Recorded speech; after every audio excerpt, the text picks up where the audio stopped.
poročila obeh obveščevalnih služb in pa načrte za prihodnje leto in pa seveda poročilo ter načrt za prihodnje leto kriminalistične policije v tistem delu, ki se nanaša na uporabo posebnih metod in sredstev. Vsa poročila smo sprejeli oziroma se z njimi seznanili. Pri tem pa smo odprli vse aktualne teme. Med njimi smo spregovorili tako o novih nalogah, ki prihajajo zdaj pred službe, kajti čas se je spremenil.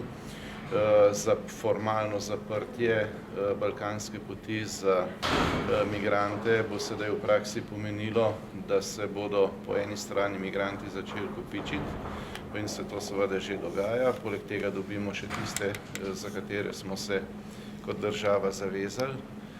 Po drugi strani pa se zna en velik tok, ki je prej tekel po tistem načelu ilegalni migrant ekspres, spremeniti v kapljanje, ki bo ilegalno potekalo preko meje. Odpirale se bodo nove poti, pri čemer bodo zagotovo sodelovale tudi kriminalne združbe. Vse to postavlja pred službe seveda bistveno težjo nalogo, po eni strani nadzora nad kriminalnimi združbami, kar potem omogoča policiji njihov učinkovit pregon, in po drugi strani je potreben seveda nadzor zaradi varnosti vseh državljank in državljanov, zlasti nad tistim, kar se je najbolj uničujoče pokazalo v Parizu, to pa je obstoječih omrežij radikalnega islama in pa seveda migrantov, ki pridejo in potem tukaj razočarani ugotavljajo, da so stvari povsem drugačne, da je treba delati, da jih ne čakajo gore denarja, hiše in podobno. In potem je to odlično polje za novačenje takih in drugačnih ekstremov. Spregovorili smo tudi o ekstremizmu, ki je ravno tako dodatna naloga. Ta zna še toliko bolj kot Sovo zdaj biti nov problem za vojaško obveščevalno službo, kajti vojska bo zagotovo v teh razmerah imela bistveno bolj pomembno nalogo na meji države Slovenije.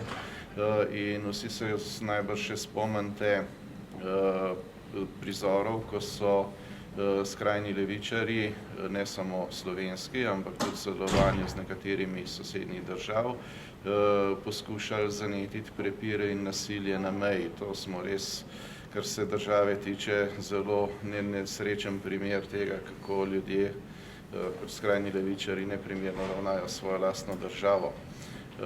To se bo sedaj zagotovo odrazilo še toliko bolj tudi proti vojski, kajti vojska bo v tem primeru morala prevzeti neko večjo nalogo, aktivnejšo nalogo pri varovanju same meje in zato je za pričakovati tovrstne provokacije ali pa še kaj hujšega tudi proti njej in zato bo potrebno nameniti sredstva in pa ljudi. Soočali smo se tudi s problemom, ki je sicer letošnji, vendar ima korenine v lanskem letu. To pa je vprašanje organiziranega kriminala, zlasti na področju najhujših prepovedanih drog. Žal se je na mariborskem primeru v dveh slučajih pokazalo, da je zaradi drog prišlo do najhujših posledic, do dejanj, ki so bila nepremišljena, pa so to toliko bolj žalostna in tragična.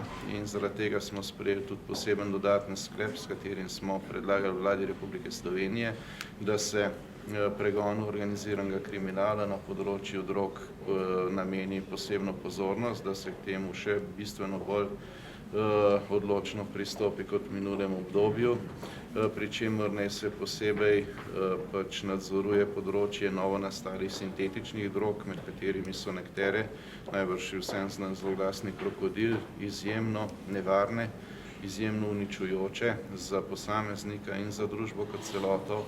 Zato je to varnostni izziv, ki mu mora policija in pa vlada nameniti ustrezno pozornost.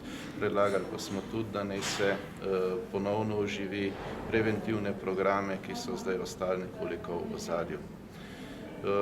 Zadevo Kangler, ki smo jo danes sicer uvrstili na dnevni red, nismo razpravljali, ker se gospod Fank žal ni udeležil današnje seje.